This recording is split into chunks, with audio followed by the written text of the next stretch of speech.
ঘুম থেকে উঠে আমি প্রথমে এই গোলাপটা পেলাম। ব্রত আমাকে এসে গোলাপটা দিল।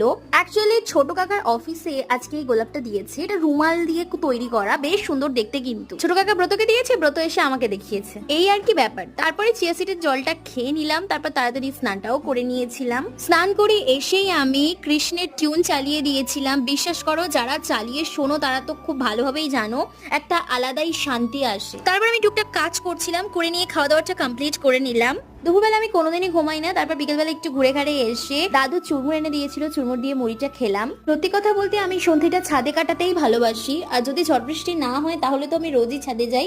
যেদিন করে ঝড় বৃষ্টি হয় সেদিন করে তো যেতে পারি না। যখন কিছু হয় না তখন আমি ছাদেই থাকি। তারপর একটু পরে নিচে গিয়ে দেখলাম যে দাদু রসমালাই এনেছে, রসমালাইটা খেলাম। আর সন্ধ্যাবেলা আজকে আমাদের ফ্রাইড রাইস আর চিকেন হয়েছিল, বাস খেয়ে ডিনারটা এভাবেই কমপ্লিট করলাম। ভিডিওটা কেমন লাগলো অবশ্যই জানিও। চ্যানেলটাকে সাবস্ক্রাইব করে পাশে থেকো। দেখা হবে অন্য ভিডিওতে। টাটা।